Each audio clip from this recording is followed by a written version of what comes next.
What's good, everybody? It's your boy, O'Shea Duke Jackson, back at it again with another episode of The Celebrity Junk. Brother Deion Sanders has been catching a lot of praise, but in this episode, a lot of hate. And why is that? Because, taking over a program in which the program is losing. And for the University of Colorado, they haven't been good since Cordell Stewart and Michael Westbrook and Rashawn Salam was there. That team in the mid-90s that won a national championship, and that team was crazy because Cordell was running the hell out that option, and Rashawn Salam, he was a Heisman winner, so rest in peace to Rashawn Salam. But that team has been terrible for many years, despite having, top coaches like Rick Neuheisel and other people. University of Colorado, they're bums, right? So they went 1-9 last year, 1-10, 1-11. They were just awful, right? They go out and they get Deion. And of course, just like any team, what happens is when you have players, they come in with the regime of other general managers or coaches. For example, let's look at Kyle Murray for the Arizona Cardinals. He came in as the first round pick when they had their new coach they have right now, right? But then the year before that, the other coach took another quarterback and he got rid of that guy. Same thing you have in professional sports. New teams, new coaches come in with their kind of players, right? Now, in college, these kids, 13 of them, are now being denied scholarships. So Deion canceled 13 of the scholarships, all right? And one of these players that is mad is Carson Mott, right? Now, he's saying it's a huge mess. He never got contacted by Deion or any of his new staff. He got called. They told him that Deion didn't want to honor his commitment and hung the phone up. So now these guys have to look for new schools to take their football journeys to the next level. Okay? They got to go. House is lean cleaned. What I want to talk about, right? And this is important for guys to understand this. If you want somebody to treat you fairly in life, here is what you got to do. Win. It's fairly simple. Okay? The people who lose cry the loudest. And I'm just going to be real. A lot of us in the community, you know what community I'm talking about, our community, we cry the loudest. Black men, black women, we cry the loudest in society. Now, is it unfair? Sure. Just like the University of Colorado players. Maybe they had bad coaching. They didn't know that the coaching staff was going to be bad and all this stuff. Maybe they need time to develop. But guess what? When you get out there on the field, you get ready to play. Don't nobody want to hear you need more time to develop. Don't nobody want to hear you need more time to be a good starter. That ain't what they want to hear.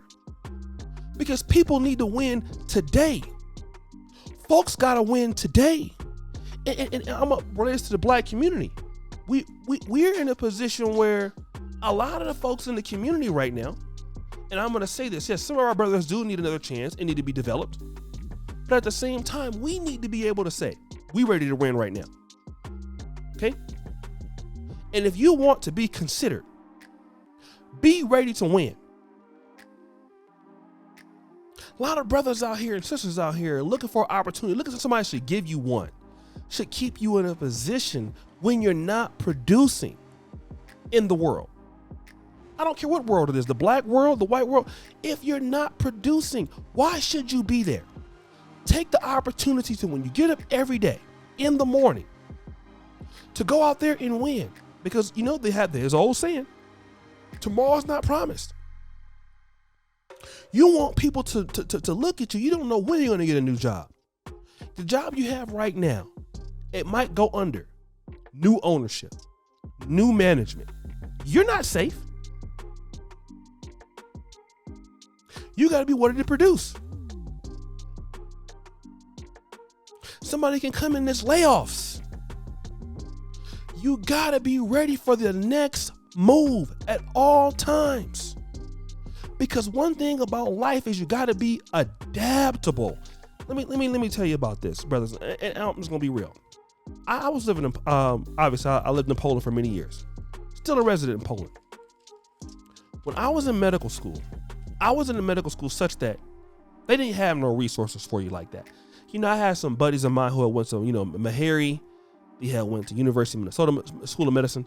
And so in those schools, you had a lot of brothers and sisters in these schools where you had a lot of support from the staff. You could do things like that. People would come in and, they would have, some sort of tutoring. And if you were going through, they had psychologists on hand. And in my medical school, look, student IDs is all you cared about. You didn't pass the exam, who cares? Nobody cares about what's going on in your personal life. That you got your mom is sick or you're sick. Did you pass the class or not? Oh, well, you know what? I got personal problems. My dad used to hit me or something like that. They don't care. They don't care. You have to make people care about you because of your impact. Start impacting things in a way. Be a solution to problems. And sometimes when you need to get on the field, hey, I'll do whatever I got to do. I'm willing to be a team player. See, we don't have that. Sometimes you're going to get knocked off your block in life. And you're going to be humble. A lot of these players out here is going to be humble. Some of them are going to end up at junior colleges next year. Some of them are going to be ended up at some of them might be at HBCUs. Some of them are going to have to go out there and be in a dog fight because now you got to fight for it. You got to fight for it. Just like, listen to what I'm saying, brothers and sisters. Just like in the real world, when I moved here to the continent, didn't nobody care about you from the States. You from Cali. Don't nobody care about you got an American accent. That's nice, but you got to go out there and fight. Get out there and be on your stuff. Get out there and prove in a whole new market. Everybody care about, oh, you was doing pretty good on YouTube. Nobody knew me. Get out there and fight. Get out there and fight for it. Go out there and show people you deserve to win and have that attitude in life because some people are not going to believe in you. I remember I got cut too. Last job I had was with Elon Musk's Tesla. And see, just because you get cut and you can't win, don't mean that you're not a winner. You just ain't winning yet. I was there for 2 months. They cut me. We don't think you're good for this job. I'm richer than anybody that fired me that day. Why? Had to go out there and want it. Had to go out there and hustle. And I'm not talking about being a hustler. I'm talking about go out there and prove every day that you're ready for this life. And I want all you people to know that. You got to get out here and fight for it. So when something happens, people, they mention your name. Oh yeah, that brother's good. He works hard. That brother's organized. Or that sister's organized. X, Y, and Z. They bringing this to the table. Get out there and fight for it. There's opportunities out there. Everybody ain't got to believe in you, but use that as a means. And these players who've been cut, they should use it. Okay, don't want to honor my scholarship? Cool. Wherever I go, I'm going to dominate. I'm still going to get to the NFL. What I got to do every day? What I got to do every day? I'm not good. I'm going to show him I can play. I'm going to show him. Look at Tom Brady. He went 6th round. Even we passed on him. The great Bill Walsh missed on Tom Brady, our general manager. We ended up taking Gino Carmazzi, who Gino Carmazzi ended up being a bum. And what did Tom Brady say? I'm going to make the 49ers pay. They didn't draft me. And that's what he that dang sure did. Made us pay. Made us pay. Every time we pay. For many years, we wasn't a good franchise, and we had the franchise guy who was from Frisco. He was from the Bay. He wanted to play for us. He was and still is a 49ers fan. We messed up. What about Brock Purdy? Okay? Brock Purdy is killing it right now. The last person picked, listen to what I'm saying, in the draft last year, Trey Lance got hurt. Garoppolo gets hurt. Brock Purdy demolishes the Buccaneers last week.